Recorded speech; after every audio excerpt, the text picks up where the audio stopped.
अशी नवनवीन कीर्तने व प्रवचने ऐकण्यासाठी आमच्या चॅनलला लाईक, शेअर व सबस्क्राईब करा. सुंदर ते ध्यान उभे विटेवरी, सुंदर ते ध्यान उभे विटेवरी, करकटावरी ठेवूनिया. तुळशी हार गळा काशी पितांबर, आवडे निरंतर हेची ध्यान. मकर कुंडले तपती श्रवणी, कंठी कौस्तुभमणी विराजित. तुळशी हार गळा काशी पितांबर, आवडे निरंतर हेची ध्यान. तुका म्हणे माझे हेची सर्व सुख, तुका म्हणे माझे हेची सर्व सुख, पाहीन श्रीमुख आवडीने. तुळशी हार गळा काशी पितांबर, आवडे निरंतर हेची ध्यान. पांडुरंगा करू प्रथम नमन, दुसरे चरण संतांचिया. त्यांच्या कृपादाने कथेचा विस्तारो, बाबाजी सद्गुरु दास तुका. नमो ज्ञानेश्वरा, नमो ज्ञानेश्वरा, निवृत्ती उदारा सोपान देवा. नमो मुक्ताबाई त्रिभुवन पावनी, अद्यत्र जननी देवाची. नमो सद्गुरु तुकया ज्ञानदीपा, नमो सद्गुरु सच्चिदानंद रूपा. नमो सद्गुरु भक्त कल्याण मूर्ती, नमो सद्गुरु भास्करा पूर्ण कीर्ती. सुंदर ते ध्यान उभे विटेवरी, करकटावरी ठेवूनिया. तुळशी हार गळा काशी पितांबर, आवडे निरंतर हेची ध्यान. शिवे करता निवडलेला अभंग श्रीमंत जगद्गुरु श्री तुकोबारायांचा असून या अभंगातून जगद्गुरु श्री तुकोबाराय आपण ज्या देवतेची उपासना करतो त्या सगुण साकार परमात्म्याच्या ठिकाणी असलेल्या सौंदर्याचं वर्णन या अभंगातून महाराज करतायत. शिवेचं प्रवृत्तीनिमित्त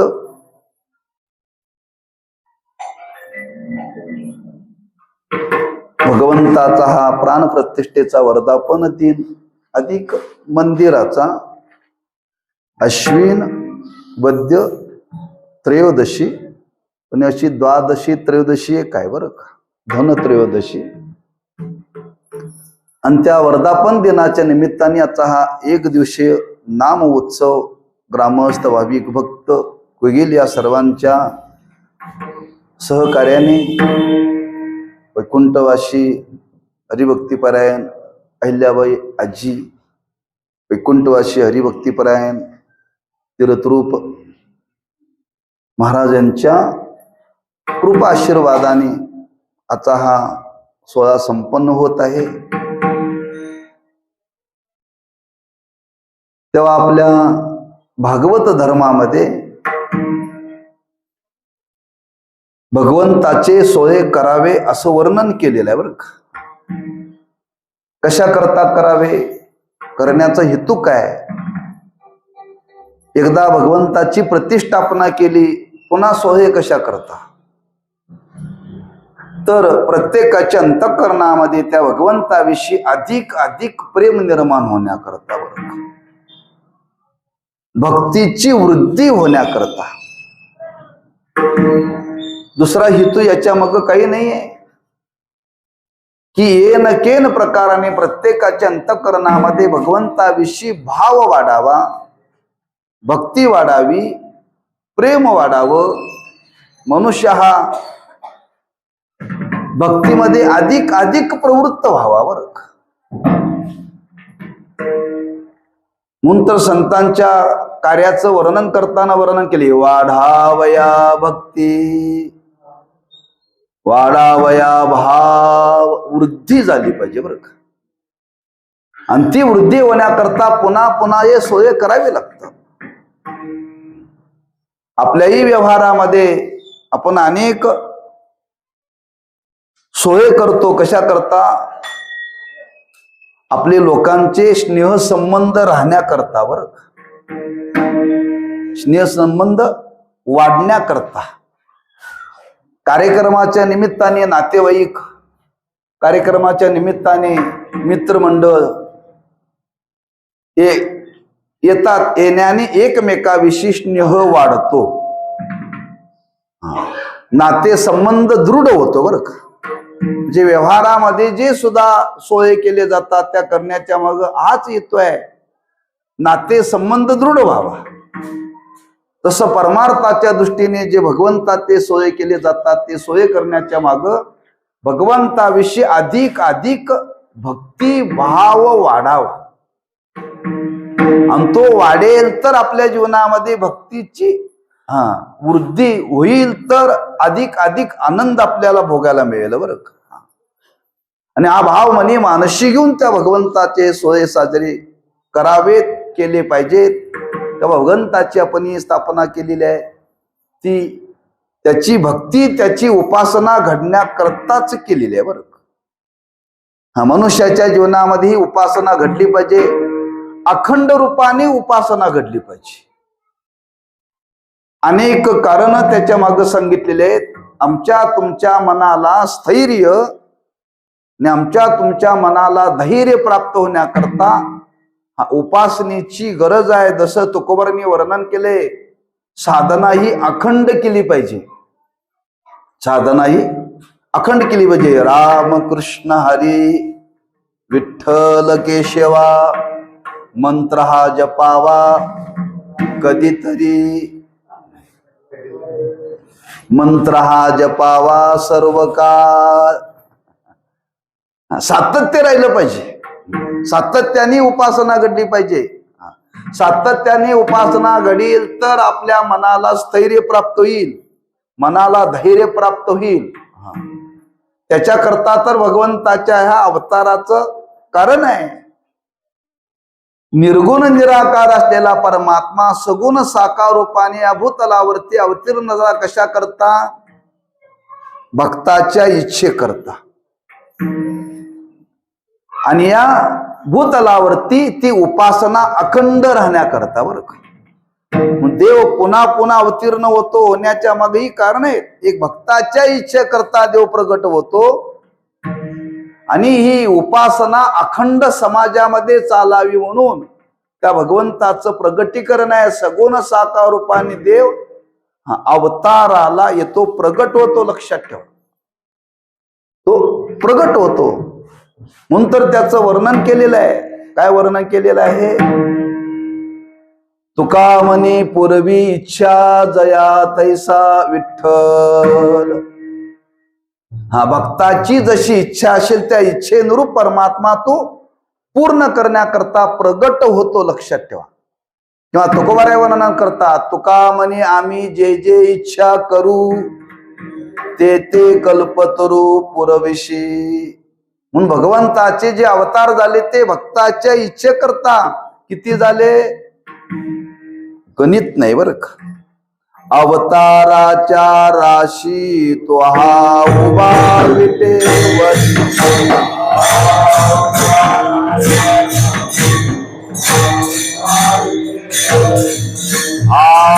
अवताराच्या राशी तो हा उभा विटेवरी.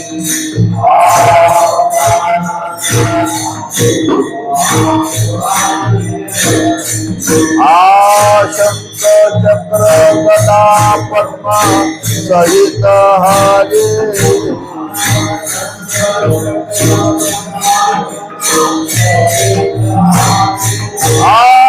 शंख चक्र गदा पद्मा सहित हरे.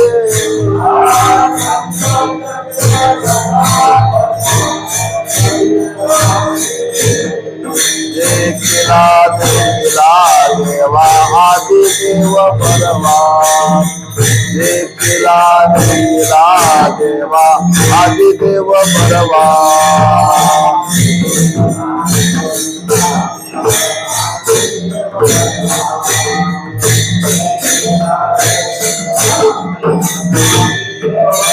अवताराच्या राशी तो हा उभा विटे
अवताराच्या राशी तो हा उभा विटेवरी शंख चक्र गदा पद्म सहित हरी देखिला देखिला देवादी देव बरवा अवताराच्या राशी.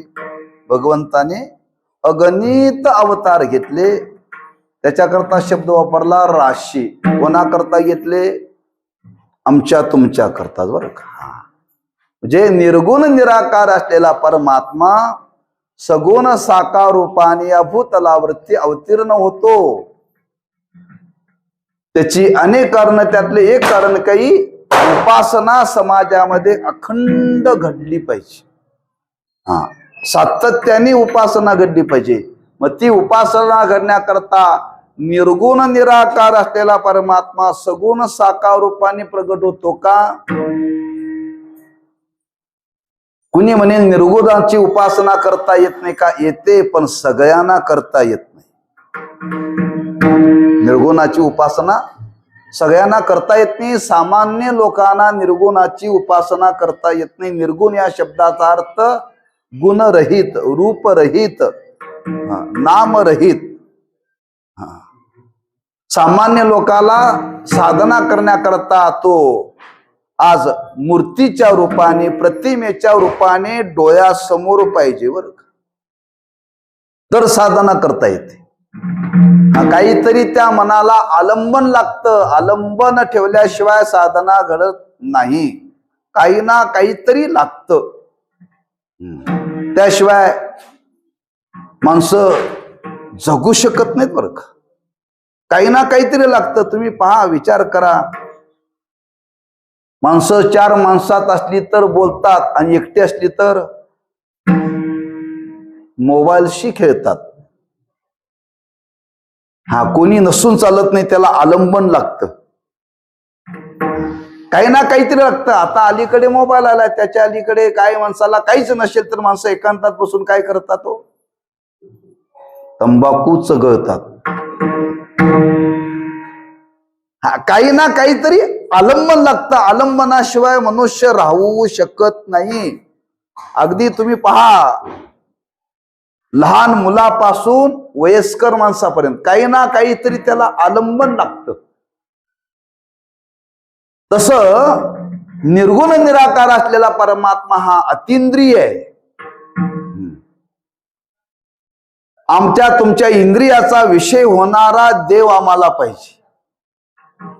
आणि असा जर देव कोणता असेल तर सगुण साकार रूपाने तो परमात्मा प्रगट होतो बरं का. म्हणून सगुणाची उपासना घडण्याकरता सर्वसामान्य लोकांना त्या उपासनेमध्ये अधिकार आहे. ती सर्वांच्या जीवनामध्ये उपासना घडण्याकरता तो परमात्मा सगुण साकार रूपाने अवतीर्ण होतो. नुसता अवतीर्ण होत नाही, सगुण साकार रूपाने अवतीर्ण होऊन प्रत्येकाच्या मनाला वेध लावण्याकरता देवाला तसं रूप धारण करावं लागतं. देवाला रूप धारण करावं लागतं. मन वेधलं पाहिजे बरं का. मन वेधलं पाहिजे. मन आकर्षित झालं पाहिजे. मन रमलं पाहिजे. मग असा हा मनाचा स्वभाव आहे. मन तिथं रमण्याकरता, मन वेदण्याकरता, मन तिथं आकर्षित होण्याकरता तुकोबाराय म्हणतात देव सगुण रूपाने प्रकट झाले. पण मनाला आकर्षित करण्याकरता देवाने जे रूप धारण केलं ते कसं रूप धारण केलं? अतिशय सुंदर रूप धारण केलं. अतिशय सुंदर रूप धारण केलं. का? सौंदर्याला माणसं आकर्षित होतात.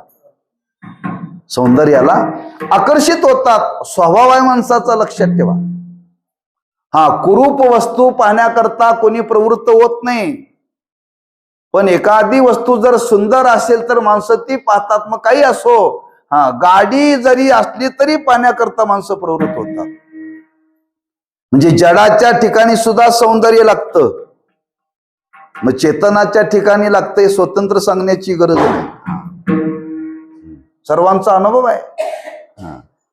जवळजवळ सगळे संसारिक आहेत. माणसं विवाह करताना सौंदर्याला पाहून विवाह करतात का कर्तृत्वाला पाहून विवाह करतात? सौंदर्याला.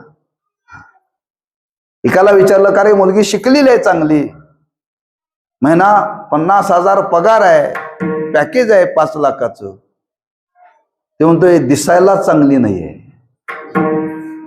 दिसायला सौंदर्य नसेल तर माणसं स्वीकार करत नाही. लक्षात ठेवा, सौंदर्यावरती प्रपंच नाहीये, पण माणसाचा स्वभाव आहे ना सौंदर्याला भुलणं. मग सौंदर्याला भुलणं माणसाचा स्वभाव आहे. सौंदर्याला आकर्षित होतात. तुकोबाराय म्हणतात सगुण साकार रूपाने परमात्मा प्रगट झाला. पण सगुण साकार रूपाने प्रगट होत असताना भगवंताने जे रूप धारण केलं ते कसं धारण केलं? ते ध्यान उभे देवा, सुंदर ते ध्यान उभे देवा, सुंदर ते ध्यान.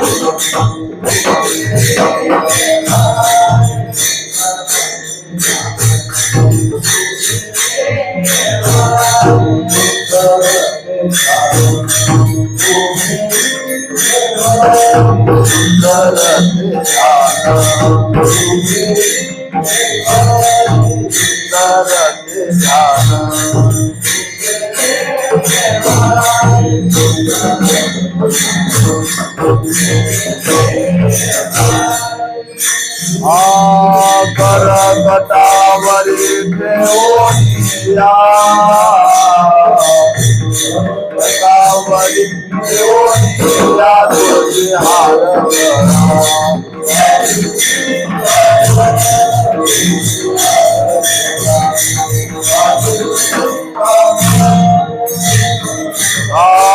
करकटावरी देवोनिया,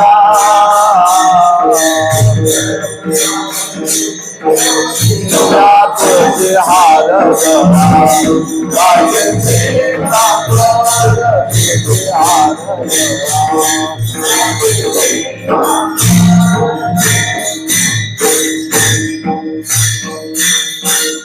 सुंदर ते ध्यान उभे विटेवरी, करकटावरी ठेवूनिया तुळशी हार गळा काशी पितांबर, आवडे निरंतर हेचे ध्यान.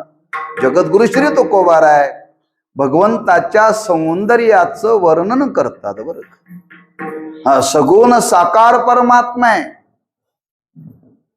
तो प्रगट झालेला आहे.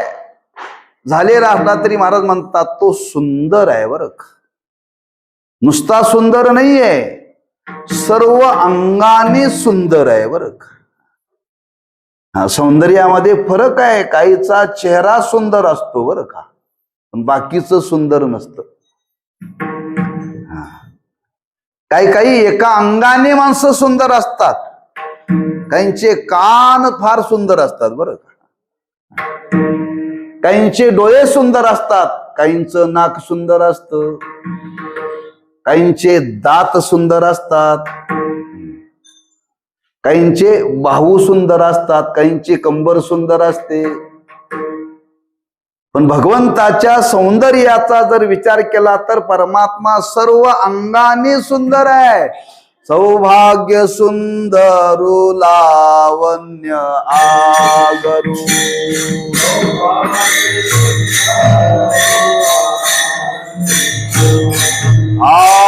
सौभाग्य सुंदरू लावण्य आगरू,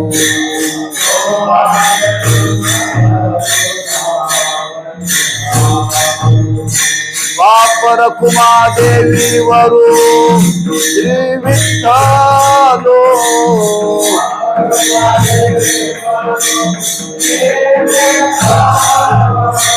वापर कुमादेवी वरू श्री विठ्ठलो,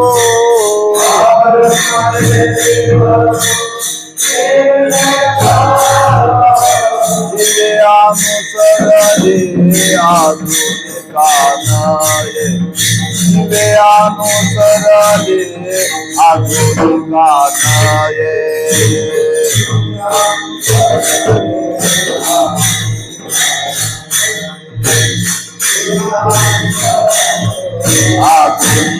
आधुनिकानये, सौभाग्य लावण्य आगरू, सौभाग्य सुंदरू लावण्य आगरू, सौभाग्य सुंदरू लावण्य आगरू,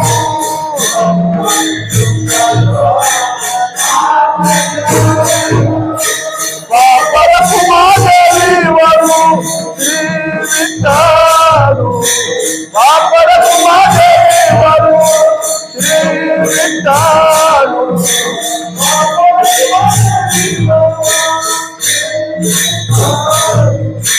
वापर कुमादेवी वरू श्री विठ्ठलो, श्री विठ्ठलो, श्री विठ्ठलो, जीवे अनुसरले, जीवे अनुसरले, जीवे अनुसरले, जीवे अनुसरले,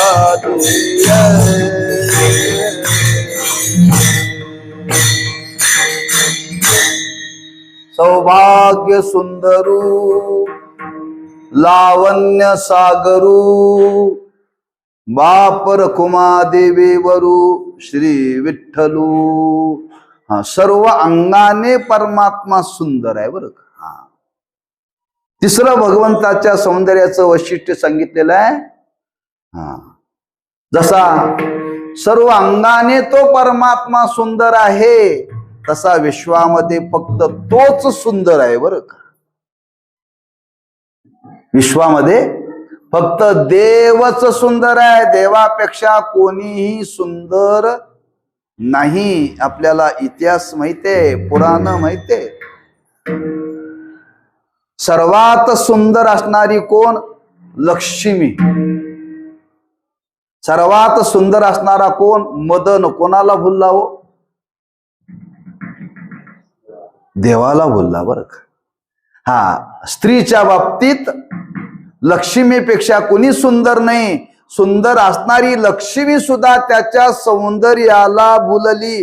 याचा अर्थ काय? देवापेक्षा सुंदर कोणी नाही बरं का. पुरुषामध्ये सर्वात सुंदर असणारा मदन, तो मदन सुद्धा देवाला भुलला.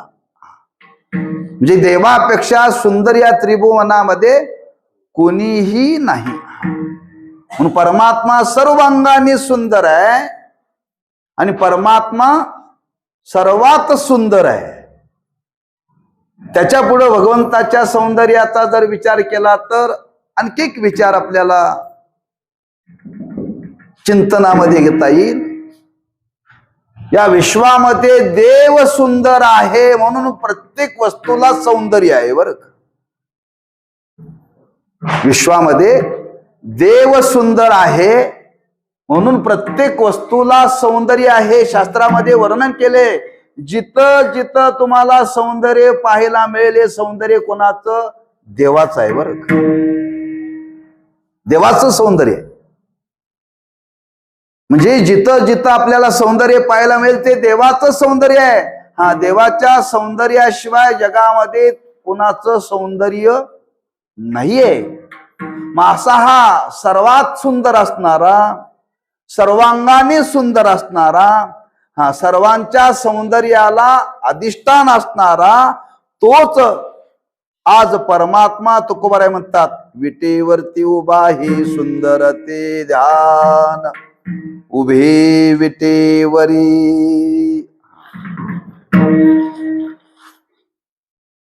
पहिला शब्द वापरला सुंदर. त्या सौंदर्याचं एक विशेषत्व सांगितलं. भगवंताच्या सौंदर्याचं माणसाने पुन्हा पुन्हा अवलोकन करावं बरं. पुन्हा पुन्हा देवाचं सौंदर्य पाहावं. इतरांचं सौंदर्य पुन्हा पुन्हा पाहू नये बरं. आपण पंढरपूरला गेल्यानंतर माणसं दर्शनाला जातात. दर्शन करून तिथून बाजूला होतात. बाजूला आल्यानंतर पुन्हा त्याच्याकडे बघत राहतात बरं का. बघत राहताना तिथले शिपाई बाजूला सारतात, तरी त्याच्याकडे बघत बघतच माणसं मागं जातात बरं. हा, 24 तास उभं राहून त्याच्या समोर आलाय, त्याचं दर्शन घेतलंय. दर्शन घेतल्यानंतर पुन्हा वाटतंय याचं सौंदर्यच पाहत राहावं बरं. त्याचं सौंदर्यच पाहत राहावं बरं. याचा अर्थ काय? याचा अर्थ असा आहे, हा, जगामध्ये जरी सौंदर्य आपल्याला पाहायला मिळत असलं तरी जगातल्या सौंदर्याला वीट आहे, पण भगवंताच्या सौंदर्याला वीट नाही बरं. भगवंताच्या सौंदर्याला वीट नाहीये, पण जगातल्या सौंदर्याला वीट आहे. सांगू का? सांगा म्हटलं तर सांगतो बरं. हा, तारुण्यामध्ये जे सौंदर्य असतं ते म्हातारपणामध्ये सौंदर्य राहतं का? राहत नाही. हा, तारुण्यामध्ये जेवढं सौंदर्याला आकर्षण आहे तेवढं म्हातारपणी वृद्धपणामध्ये सौंदर्य राहत नाहीत. हा, म्हणून त्या उतार वयामध्ये सौंदर्याचं वर्णन करताना ज्ञानोबरायांनी 13व्या अध्यायामध्ये वर्णन केले बरं. 13व्या अध्यायामध्ये वर्णन केले, पुरुषाचं वर्णन केले. महाराज म्हणतात की म्हातारपणी माणसाचे गाल आत जातात, तारुण्यात वर असतात. कसे असतात? सफरचंदासारखे. सफरचंदासारखे. आणि म्हातारपणी कसे असतात? खोबऱ्याच्या वाटीसारखे आत जातात बरं. म्हातारपणाचं वर्णन करत असताना वर्णन केले. हा, जे बालपणामध्ये सौंदर्य आहे ते तारुण्यामध्ये नाही, जे तारुण्यामध्ये आहे ते प्रौढपणामध्ये नाही, आणि जे प्रौढपणामध्ये आहे ते उतार वयामध्ये नाही. देवाचं सौंदर्य कधीही पहा, कुठंही पहा, कसंही पहा, केव्हाही पहा. गवळणी त्या भगवंताच्या दर्शनाला गेल्या, आणि भगवंताच्या दर्शनाला गेल्यानंतर देव लोणी खात होते. असा लोण्याचा गोळा घेतला होता, आणि तो लोण्याचा गोळा देवानी तोंडाला लावला होता, आणि ते तोंडाला लोणी लावल्यानंतर सगळं तोंडाला लागलेलं होतं बरं. तोंडाला लागलेलं होतं. ते तोंडाला लागलेलं होतं तरी त्या गवळणी त्या रूपामध्ये पाहिलं. नामा म्हणे हाती लोणियाचा उंडा, गवळणी त्या तोंडा भुललिया. म्हणजे लोण्याचा गोळा खाताना सुद्धा तोंडाला लोणी लागलेलं होतं, तरी नामदेव महाराज म्हणतात त्याचं सौंदर्य कमी झालेलं नव्हतं. आपण जर राखुंडी जरा लावायला लागलो तर आपलं बघण्यासारखं नसतंय बरं.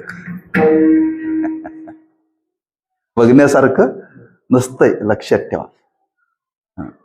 म्हणजे कोणत्याही रूपामध्ये भगवंताचं सौंदर्य जर पाहिलं तर ना ते सौंदर्य महाराज भगवंताचं कसं अविट स्वरूपाचं आहे, आणि व्यवहारातलं सौंदर्य वीट येणारं सौंदर्य आहे बरं का.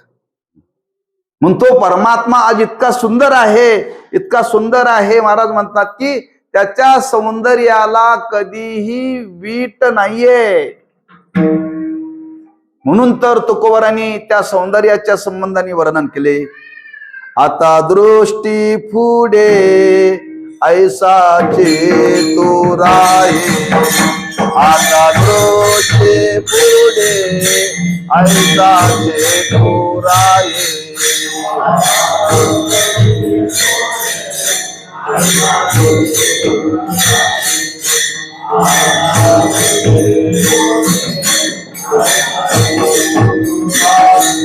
आता दृष्टी पुढे ऐसाचे तू राये, आता दृष्टी पुढे ऐसाचे तू राये.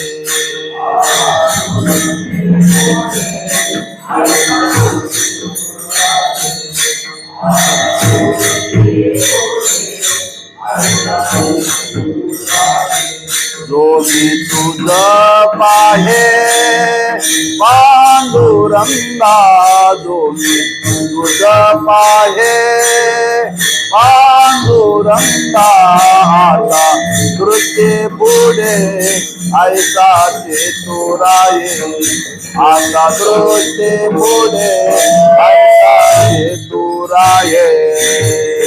तुझ पाहे पांडुरंगा, आता तुझ पाहे पांडुरंगा, आता दृष्टी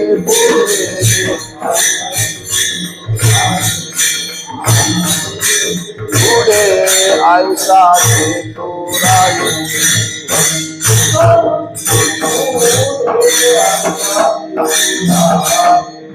आता दृष्टी पुढे ऐसाचे तू राये, ऐसाचे तू राये. आता दृष्टी पुढे ऐसाचे तू राये. तुम्ही तुझ पाये पांडुरंगा, तुम्ही तुझ पाये पांडुरंगा, तुम्ही तुझ पाये पांडुरंगा, तुम्ही तुझ पाये पांडुरंगा. आता दृष्टी पुढे ऐसाची तू राये, जो मी तुझ पाहे पांडुरंगा. जे भगवंताच्या ठिकाणी जे सौंदर्य आहे ते मनाला वेध लावणार आहे, बर का, आकर्षित करणार आहे. म्हणून वर्णन केले. पाहिलिया वेद लावी, बैशे जीवे जडोनी. ज्यानी ज्यानी भगवंताच्या सौंदर्याला पाहिलं ना, ती माणसं पुन्हा प्रपंचामध्ये रमली नाहीत, बरं का. म्हणून तुम्ही त्या गोकुळातली अवस्था पहा. ज्या गवळणीने भगवंताच्या सौंदर्याला पाहिलं, ज्या गोपाळांनी भगवंताच्या सौंदर्याला पाहिलं, त्या पुन्हा प्रपंचामध्ये रमल्या नाहीत. माणसाने प्रपंच करावा, प्रपंचात राहावं, पण मन मात्र देवाच्या ठिकाणी असावं. त्या मनाला वेद भगवंताच्या स्वरूपाचा असावा, लक्षात ठेवा. जसं महाराजांनी वर्णन केले, तुकोबाराने वर्णन केले. तुकोबारा म्हणतात, पांडुरंगी मन रंगले, गोविंदाचे गुणी वेदिले. कसं हो? जागृती स्वप्न सुषुप्ती नाटवे, पाहता रूपानंदी आनंद साठवे. एकदा जागृतीमध्ये भगवंताचं रूप आलं, स्वप्नात तेच, बरं का, झोपेत तेच. म्हणजे त्या सौंदर्याचा परिणाम लक्षात ठेवा. म्हणजे एकदा जर भगवंताचं सौंदर्य पाहिलं ना, माणसाच्या जीवनामध्ये विषयाविषयी आसक्ती राहत नाही, विषयाविषयी आसक्ती राहत नाही. म्हणून सौंदर्याचं वर्णन करताना असं वर्णन केलेलं आहे तुम्ही भगवंताच्या व्यतिरिक्त जर सौंदर्य पाहिलं ना, त्या सौंदर्याचा परिणाम काय हो? भगवंताच्या व्यतिरिक्त सौंदर्य पाहिलं की त्या पदार्थाविषयी चित्तामध्ये आसक्ती वाढते. आणि भगवंताचं सौंदर्य जर पाहिलं तर प्रपंचाची आसक्ती कमी होते. प्रपंचाची आसक्ती कमी होते. म्हणजे त्या सौंदर्यामध्ये सामर्थ्य आहे. म्हणून वर्णन केले, माणसाने रोज भगवंताचं सौंदर्य पाहावं. कधी पाहावं? एकदा झोपताना पाहावं आणि एकदा उठल्यावर पाहावं. कुणाला? मोबाईलला नव्हे. झोपत असताना शय्येवरती बसल्यानंतर असं वर्णन केले, त्या भगवंताच्या रूपाचं ध्यान करावं. ते रूप डोळ्यासमोर आणावं आणि त्या सौंदर्याला पाहत पाहत पाहत झोपावं बरं का. आणि उठल्या उठल्या त्यालाच पाहावं. उठून या पहाटे विठ्ठल पहा उभा विटे, चरण तयाचे गोमटे अमृत दृष्टी अवलोका. कुणी म्हणेल झोपताना एकदा पाहावं, उठल्यावर एकदा पाहावं. दिवसभर पाण्याची गरजच नाही तुम्हाला. माणसं दिवसभर काम करतात कशावरती? मोबाईलवरती. बरोबर आहे. मग दिवसभर मोबाईल वापरून वापरून वापरून मोबाईलचं काय होतं? चार्जिंग संपतं. माणसं काय करतात? संध्याकाळी आल्या आल्या चार्जिंगला लावतात बरं का मोबाईल. एकदा संध्याकाळी झोपताना चार्जिंग करायचा आणि सकाळी उठल्या उठल्या चार्जिंग करायचा. काय? कुठला? हा जड नव्हे बरं का. ज्या मनावरती व्यवहार चाललेला आहे, त्या मनाला माणसाने झोपताना पाहावं आणि उठल्या उठल्या पाहावं बरं का. कारण महाराज म्हणतात तो तसा सुंदर आहे. आणि एकदा त्या मनाला त्या सौंदर्याचं जर गोडी लागली, एकदा मन तिथं रमलं की प्रपंचामध्ये आसक्ती राहत नाही. म्हणून महाराज म्हणतात असा तो परमात्मा सुंदर आहे. सुंदर ते पुढं ध्यान. तो सुंदर आहे आणि तो ध्यान रूपाने उभा आहे. महाराज म्हणतात त्याचं ध्यानही सुंदर आहे. त्याचं ध्यानही सुंदर आहे बरं का. कळण्याकरता सांगतो, माणसाने झोपताना सुद्धा चांगलं झोपावं बरं का. काही माणसं झोपताना अशी तोंड उघडी करून झोपतात. एखाद्याने झोपे जर पाहिलं तर तो घाबरायचा बरं का. काही माणसं झोपेमध्ये अर्धे डोळे उघडी ठेवून झोपतात. म्हणजे झोपेत सुद्धा माणसाने चांगलं झोपावं, लक्षात ठेवा. श्री गुरु साखरे महाराज सांगायचे, ते सांगायचे माणसांनी मरताना सुद्धा चांगलं मरावं बरं का. मरताना सुद्धा चांगलं मरावं. एक ग्रस्त झोपले होते आणि त्याला झोपताना सवय होती काय? भिंतीला पाय लावून झोपायची. भिंतीला पाय लावून झोपायची सवय. त्यांनी ती झोपेतच मेला बरं का. झोपेत मेला. कोणाला माहिती नाही. सकाळी बघतात, हलवण्यात बघतात तर ते संपलेलं होतं. आता तो भिंतीला पाय लावून झोपला होता. त्याला बसवल्याबरोबर पाय खाली गेलं की धड वर व्हायचं, धड खाली झालं की पाय वर व्हायचं. का? कारण मरताना सुद्धा माणसं चांगली मरत नाहीत. तात्पर्य भगवंताचं ध्यान रूप आहे. पण ते भगवंताचं ध्यान रूप सुद्धा महाराज म्हणतात सुंदर आहे. किती सुंदर आहे. प्रत्येकाने ध्यान करावं. ज्ञानदेव माने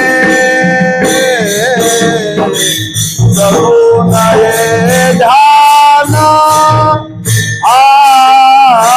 ज्ञानदेव माने सगुणये ध्यान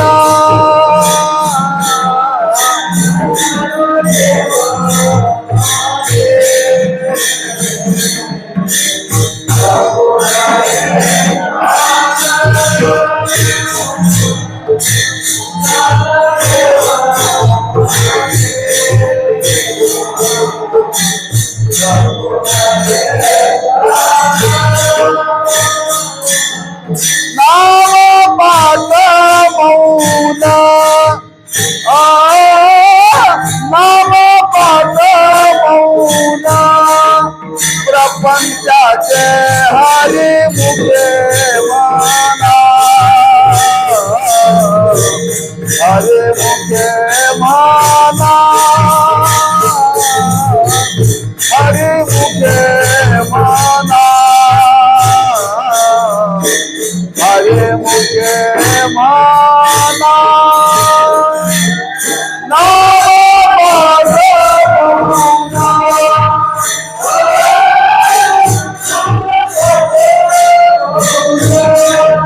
प्रपंचा से हरे मुझे माना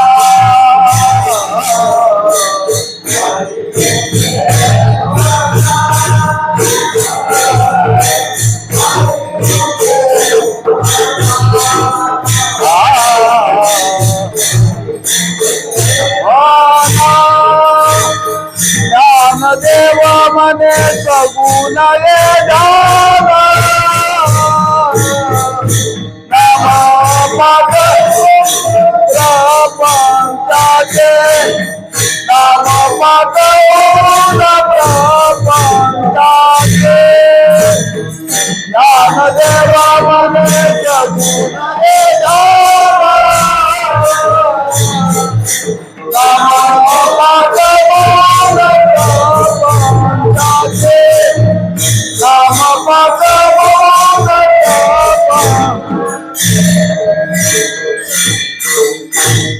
ज्ञानदेव मने सगुण हे ध्यान.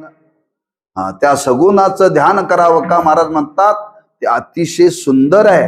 म्हणून तुम्ही निरकून पहा भगवंताची जी आज सगुण साकार रूपामध्ये जी मूर्ती आहे ती ध्यान मूर्ती आहे. ध्यान ध्यान कसं लावायचं असतं? ध्यान लावत असताना पूर्ण डोळे झाकायचे नाहीत आणि पूर्ण उघडे पण ठेवायचे नाही. त्याला अर्धोन मिलित म्हणतात. भगवंताचं रूप पहा. पंढरपूरला गेल्यानंतर पारखून मूर्ती मोठी आहे तिथं आपल्याला दिसतं. भगवंताने डोळे अर्धोन मिलित ठेवलेले आहेत, पूर्ण झाकलेले नाहीत बरं का. त्याला योगशास्त्रामध्ये नासाग्र दिटी म्हणतात. ध्यान करत असताना आपली ही दृष्टी नाकावरती पाहिजे. नाकावरती पाहिजे बरं का. नाकावरती जर दृष्टी ठेवली ना बाकीचं कोणी आलेलं गेलेलं दिसत नाही. का दिसतं?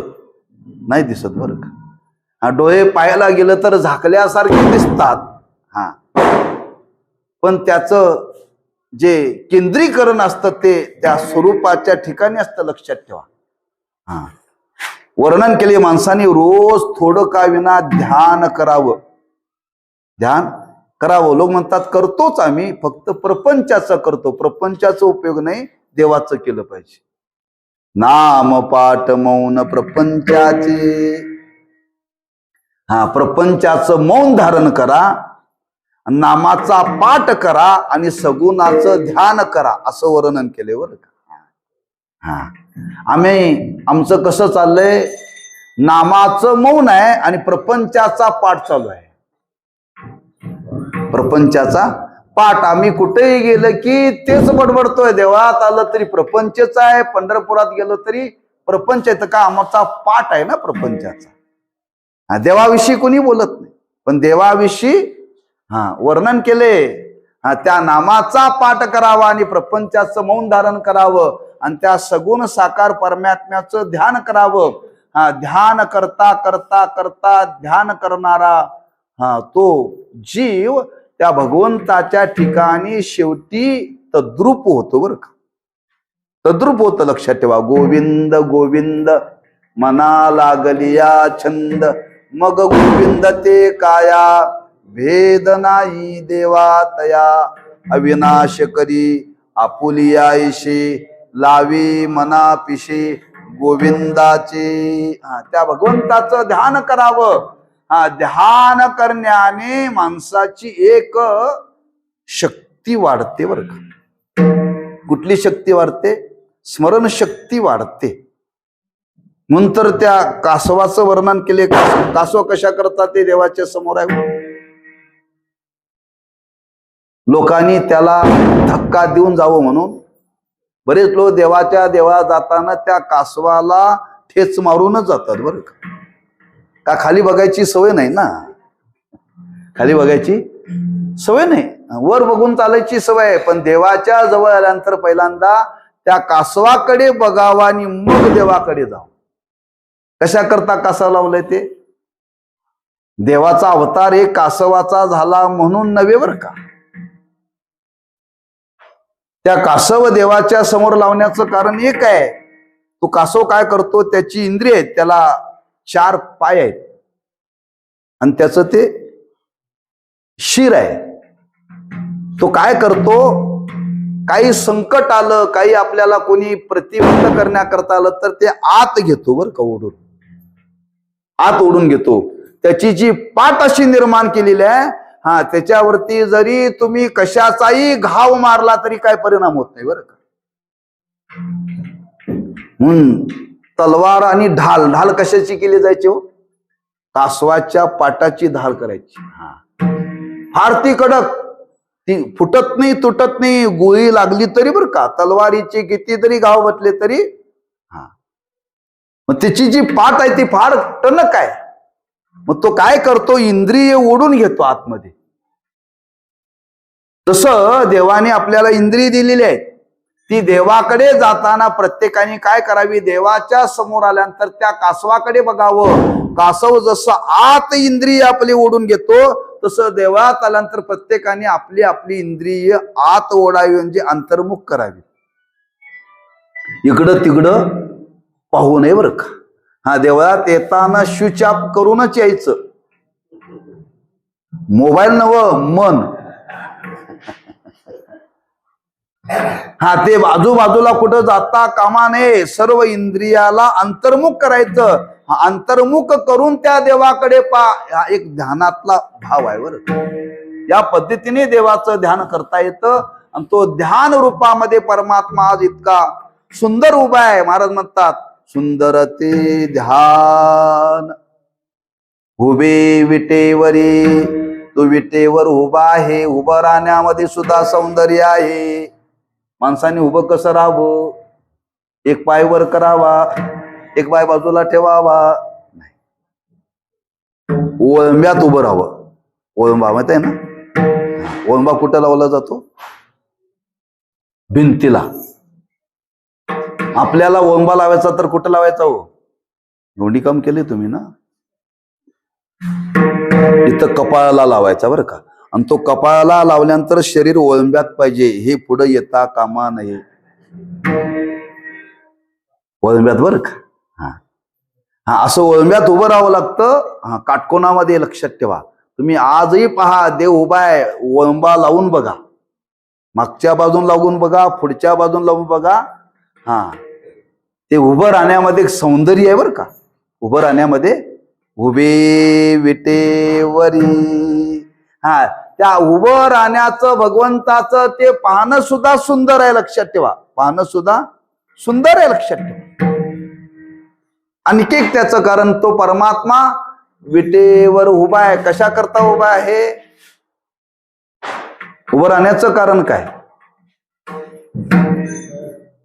वाट पाये उभा भेटीची आवडी. वाट पाये उभा भेटीची आवडी.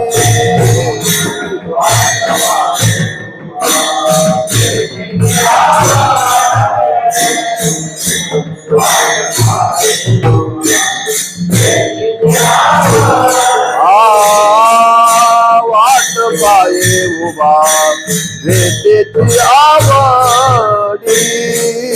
वाट पाये उभा भेटीची आवडी.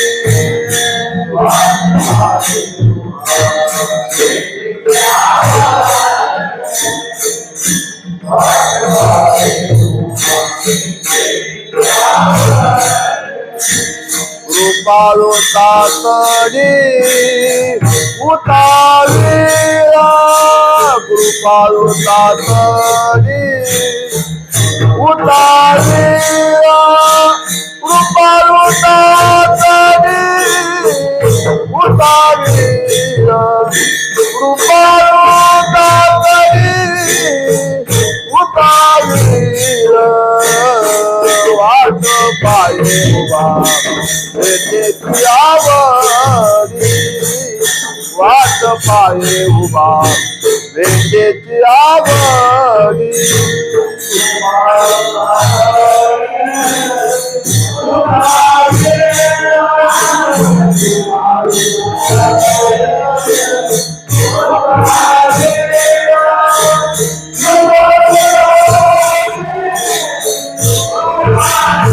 वाट पाये उभा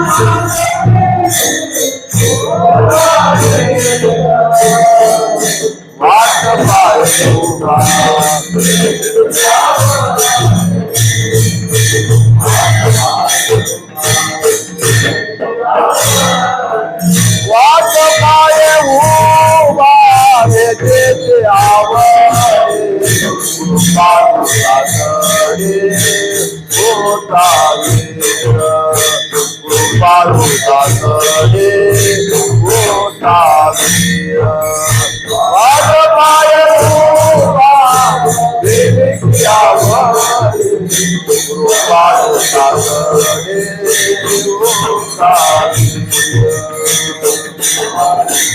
तातडी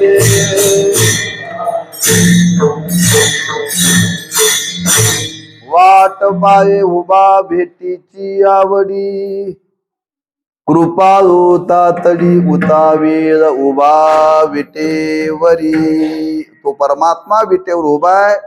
उभं राहण्यामध्ये सौंदर्य आहे, पण त्या उभं राहण्याच्या मागे जर कारण काय असेल तर तो भक्ताची वाट पाहण्याकरता उभा आहे बरं का. अजून तो उभाच आहे. हा, जेव्हा उभा राहिला ना तेव्हापासून तो आजपर्यंत उभा आहे का. आजपर्यंत त्याच्या दर्शनाला भक्त येत आहेत. कधी भक्त येत आहेत, हा, त्यांची वाट पाहण्याकरता तो उभा आहे. म्हणून जर देव उभा आहे तर देवाच्या सेवकाने बसावं का उभं राहावं. म्हणून त्याची सेवा करताना भजन करायचं असेल तर उभं राहूनच करायचं. हरिपाठ करायचा असेल तर उभा राहूनच करायचं. काकडा करायचा असेल तर उभा राहूनच. कीर्तन करायचं असेल तर उभा राहूनच. म्हणून आपल्याकडे बैठ्या कीर्तनाला मान्यता नाही आणि संगीत भजनाला मान्यता नाही. का. देव उभा आहे, त्याच्या समोर बसायचं. हा, त्याची साधना करायची आहे ना. हे आपण संगीत भजन नंतर काढले हो. हा, पण मुख्य साधनेचा विचार सांगत असताना हा, त्याची प्रत्येक सेवा उभं राहून करायची आहे का. तो उभा आहे बाबा. बसला असता तर बरं झालं असतं. आता तो उभा आहे तर बरेच लोक सगळं बसून करतात. जर तो बसला असता तर लोकांनी बरंच काही झोपून केलं असतं बरं. उभे विटेवरी. कारण एक विधी आहे, ज्याची उपासना करायची ती उपासना करत असताना उपासकाला काही बंधन आहेत आणि ती बंधनं पाळावी लागतात बरं. म्हणून तो परमात्मा आज विटेवरती उभा आहे. उभं राहण्यामध्ये सौंदर्य आहे. उभे विटेवरी करकटावरी ठेवून या. त्यांनी कंबरेवरती 2 हात ठेवलेले आहेत. आणि त्या हात ठेवण्यामध्ये सुद्धा सौंदर्य आहे बरं का. दोन्ही हात देवानी कमरेवरती ठेवलेत, पण ती इतकं सुंदर रूप आहे, इतकं सुंदर रूप आहे. उभं राहण्यामध्येच सौंदर्य आहे, तसं देवाचे दोन्ही हात कमरेवरती आहेत. हा, ते सुंदर आहेत का. देवाची कंबरच सुंदर आहे बरं का. त्या कमरेचं काही वैशिष्ट्य सांगितले शास्त्रामध्ये. कशी असावी त्याची लक्षणं सांगली सौंदर्याची बरं का. कंबरी माणसाची निमुळती असावी. त्या शरीराच्या मानाने कंबर असावी. आपलं सगळं वर्णन न करण्यासारखं बरं का. आपल्या कंबरेला पोट शोभत नाही आपल्या कंबरेला पाय शोभत नाहीत. कारण ती कंबरच अशी असावी लागते. ती बरोबर याच्यामध्ये बसली पाहिजे. कशात? याच्यात आपली बसते काय बघा, लावून बघा. याच्यात बसली पाहिजे बरं का. कमरेचं गणित सांगितलं योगशास्त्रामध्ये, याचा विचार बारकाव्याने सांगितलेला बरं का. पण त्या भगवंतानी ते हात कमरेवरती ठेवलेत आणि त्या ठेवण्यामध्ये बरोबर ते कमरेवरती आहेत, ते बरोबर नाभीकडे दोन्ही बोट आहेत बरं का. नाभीकडे समान बोट आहेत, पण महाराज म्हणतात त्याच्यामध्ये सौंदर्य आहे बरं का. एक. आणि जो परमात्माच कमरेवरती विटेवरती हात ठेवून उभा आहे, त्या उभं राहण्याच्या माग काय त्याला सांगायचं आहे, जो कोणी माझी उपासना करेल, जो कोणी माझी साधना करेल, त्याला संसार सागर कमरे एवढा आहे, तो यात बुडणार नाही. त्याच्याकरता कमरेवरती आठवले बरं का. जो उपासना करणार नाही तो बुडणार. आणि जो माझी भक्ती करणार, कमरेवल्या पाण्यामध्ये माणसं बुडत नाहीत का? बुडतात? बुडत नाहीत का? बुडण्याकरता पाणी किती लागतं? कमीत कमी एवढं लागतं बरं. म्हणजे त्यात बुडी मारून जीव गमवता येतो. एखाद्याला जर जीव द्यायचा असेल तर माणसं हौदात उडी मारतात का विहिरीत उडी मारतात? तो हौदात उडी कोणी मारत नाही, लक्षात ठेवा. अधिक पाणी असावं लागतं बुडण्याकरता, अधिक पाणी असावं लागतं. संसार सागर एवढा अफाट आहे, एवढा अफाट आहे. आजपर्यंत अनेक जण बुडले. कोण बुडले? जे देवाकडे आले नाहीत ते. जे देवाकडे आले नाहीत ते मी ते म्हणाल नाही बरं का. जे देवाकडे आले नाहीत ते. ज्यांनी जे भगवंताची भक्ती केली नाही, भगवंताला सांगायचं आहे, जो कोणी माझी भक्ती करेल, जो कोणी उपासना करेल, तो या संसार सागरामध्ये बुडणार नाही. करकटावरी ठेवोनिया तरले तरती हा भरवसा. अनेक तरले. या साधनेने आजपर्यंत अनेक तरले, आपणही तरू कधी याची जर उपासना केली तर. हे दर्शवण्याकरता भगवंतानी दोन्ही हात कमरेवरती ठेवले. सुंदर ते ध्यान उभे विटेवरी करकटावरी ठेवोनिया. त्या भगवंताचं सौंदर्य सांगितलं आणि ते सौंदर्य सांगता सांगता तुकोबाराय म्हणतात, असा सुंदर असलेला परमात्मा, त्या सुंदर असणाऱ्या परमात्म्याच्या ठिकाणी अलंकार आहेत. आधीच परमात्मा सुंदर आणि त्याला अलंकार घातले, त्याचं सौंदर्य कमी होईल का? वाढेल हो. मग ते अलंकार कोणते धारण केले? त्या अलंकाराची यादी 2 चरणामध्ये दिलेली आहे. दुसऱ्या चरणामध्ये आणि तिसऱ्या चरणामध्ये तुळशी हार गळा काशे पितांबर आवडे निरंतर हेची ध्यान मकर कुंडले तळपती श्रवणी कंठी कौस्तुभमणी विराजित. आणि असं सुंदर पण आणि अलंकाराचं सौंदर्य पण हे पाहिल्यानंतर तुकोबाराय म्हणतात, खरं सुख हितच आहे. तुका म्हणे माझे हेची सर्व सुख पाहीन श्रीमुख आवडीने.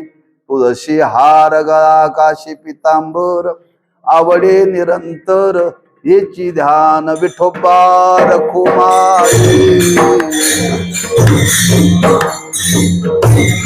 जय जय विठोबा रखुमाई. सुंदर ते ध्यान उभे विटेवरी करकटावरी ठेवोनिया. तुळशी हार गळा काशी पितांबर आवडे निरंतर हेची ध्यान. श्रीमंत जगद्गुरु श्री तुकोबाराय सगुण साकार परमात्म्याच्या ठिकाणी असलेलं सौंदर्य, त्या सौंदर्याचं वर्णन करतात. वर्णन करण्याचा हेतू की आज आपल्या अंतःकरणामध्ये भगवंताविषयी अधिक प्रीती निर्माण व्हावी, भक्ती वाढावी, या हेतूने हे केलेलं वर्णन आहे. जे केलेलं वर्णन आहे ते वास्तव स्वरूपाचं वर्णन आहे, कथाकथित नाही बरं का. कथाकथित नव्हे.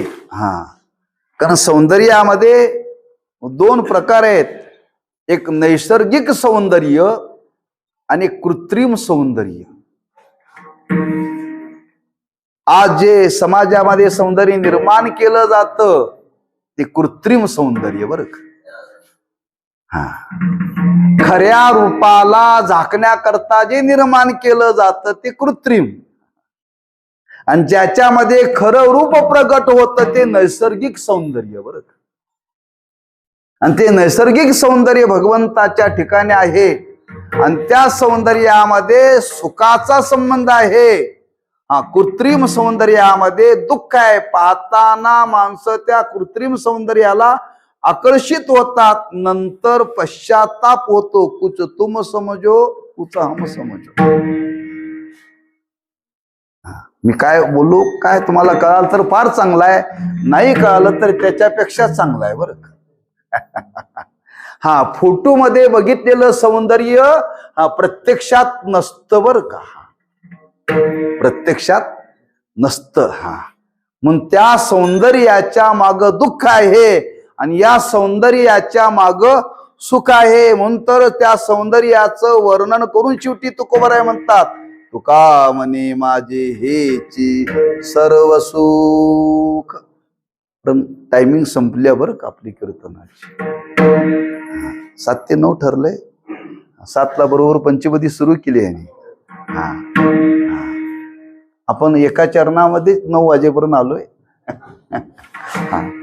फक्त त्याच्या अलंकाराचं थोडक्यामध्ये भाव सांगतो आणि थांबतो. असा सुंदर असणारा परमात्मा, त्या सौंदर्यामध्ये वर्णन करताना महाराज म्हणतात त्या भगवंतांनी काय अलंकार धारण केलेले आहेत. तुळशी हार गळ्यामध्ये तुळशीचा हार आहे, हा अलंकार आहे.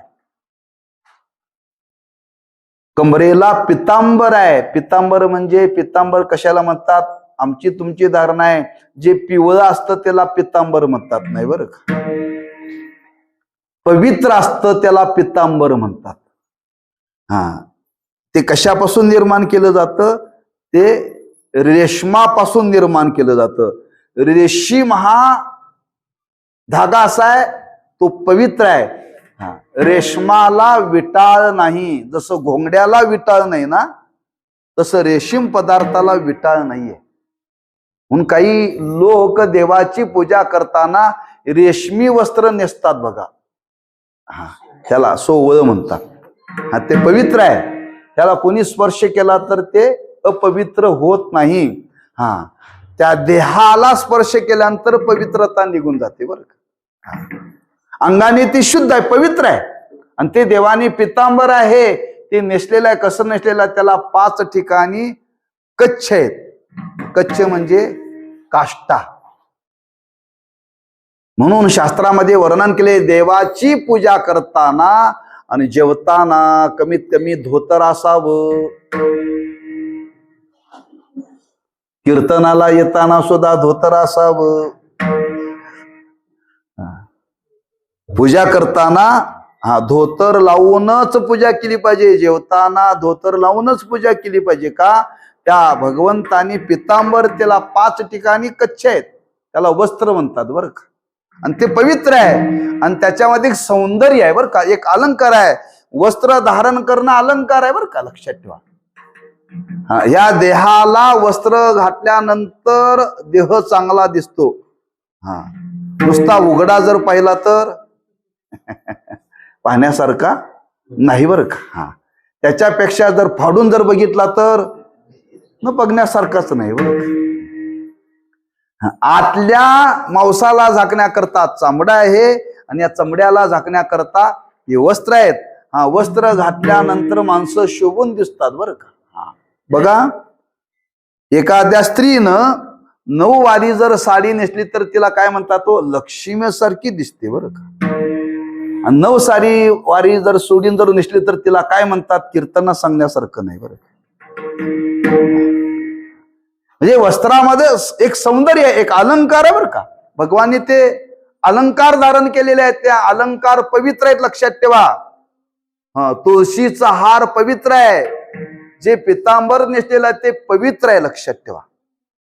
सोनं पवित्र आहे म्हणून सोन्याचे अलंकार केले जातात, चांदी पवित्र आहे त्याचे अलंकार केले जातात, पण त्याची काही मर्यादा सांगितली. चांदी घालावी माणसांनी कमरेच्या खाली आणि सोनं घालावं माणसाने कमरेच्या वर का. हा, सोनं कधीही पायात घालायचं नाही आणि चांदी कधी गळ्यात घालायची नाही. पण त्याच्यामध्ये उच्च दर्जाचा धातू म्हणजे सोनं आहे, त्याची उंची सांगितली, लक्षात ठेवा. म्हणून भगवंताने हे अलंकार तर धारण केले, पण भगवंताने जे अलंकार धारण केले ते तुळशीचा हार धारण केलेला का भगवंताला अतिशय प्रिय आहे, अतिशय प्रिय आहे. हा, तुम्ही भगवंताला काहीही नाही जरी दिलं तरी चालेल, पण तुळस रोज देवाला अर्पण करावी, रोज भगवंताला तुळस अर्पण करावी. ती अंगाने पवित्र आहे आणि देवाला प्रिय आहे. जी देवाला तुळशी माळा प्रिय आहे, हा, जो कोणी धारण करेल तो देवाला प्रिय आहे बरं का. अति प्रिय आवडे तुळशी बुक्का, अर्धांनी वर्णन केलं नामदेव आहे बरं का. हा, म्हणून तुळशीची माला धारण करणारा सुद्धा देवाला प्रिय आहे. तुळशी हार गळा तो भगवंताला शोभतो, तुळशीचा हार भगवंताला शोभतो. हा, अतिशय शोभतो का, तो सुंदर आहे. त्याने नेसलेलं पितांबर ते भगवंताला शोभतं का, तो अंगाने सुंदर आहे. तुळशी हार गळा काशी पितांबर आवडे निरंतर हेची ध्यान, असं हे अलंकारासहित भगवंताचं सौंदर्य तुकोबाराय म्हणतात. मी पाहिलं आणि पाहिल्यानंतर हेच मला ध्यान रूप आवडतं, आवडे निरंतर हेची ध्यान. आणखी काय भगवंतांनी दान केले, मकर कुंडले तळपती श्रवणी कंठी कौस्तुभमणी विराजित. कानामध्ये मकर कुंडल, मकराच्या आकाराची बरं का, ती भगवंताने धारण केलेली आहेत.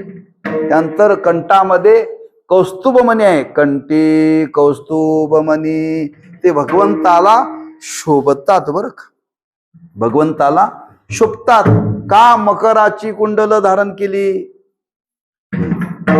माशातला एक प्रकार आहे बरं का, काही लोक माशालाच मकर म्हणतात, नाही, माशातला एक प्रकार आहे आणि तो भगवंतांनी धारण केलेला आहे. हा, मकराच्या आकाराची कुंडल देवाने धारण का केली हो,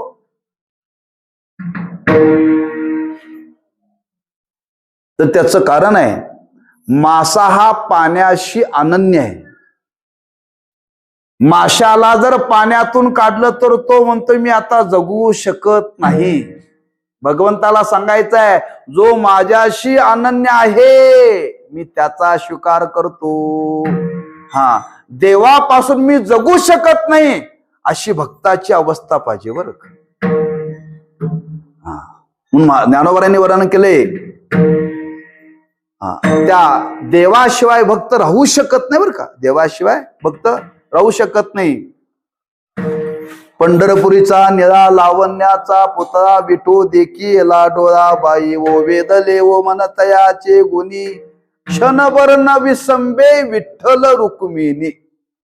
एक क्षण सुद्धा त्या भगवंतापासून दूर गेलेलं भगवंताला भक्ताला आवरत नाही.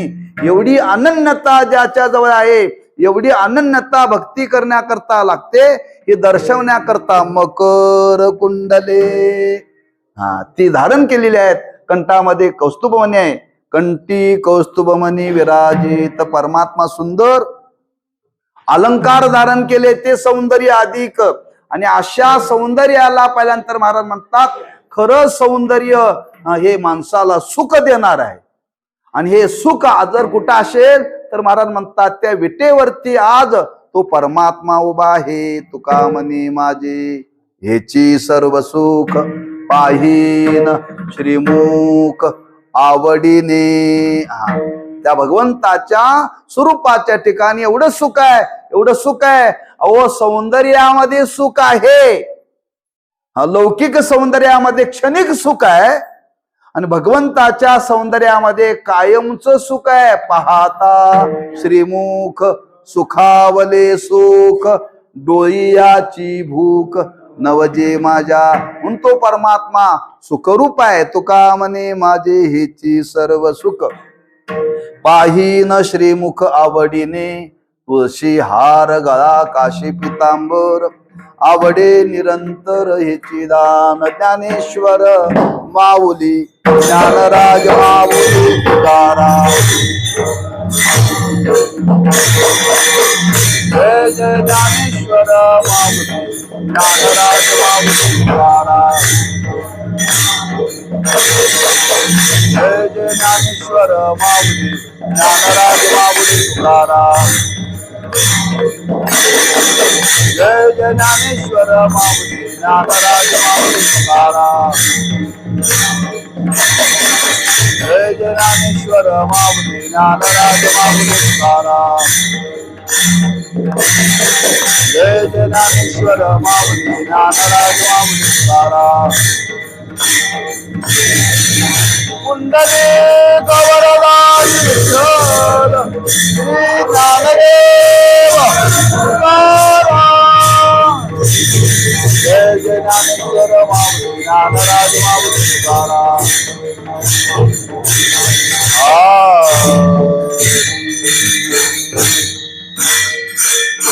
सुंदर ते ध्यान उभे विटे वरी करकटावरी ठेवूनिया. तुळशी हार गळा काशी पितांबर आवडे निरंतर हेचे ध्यान.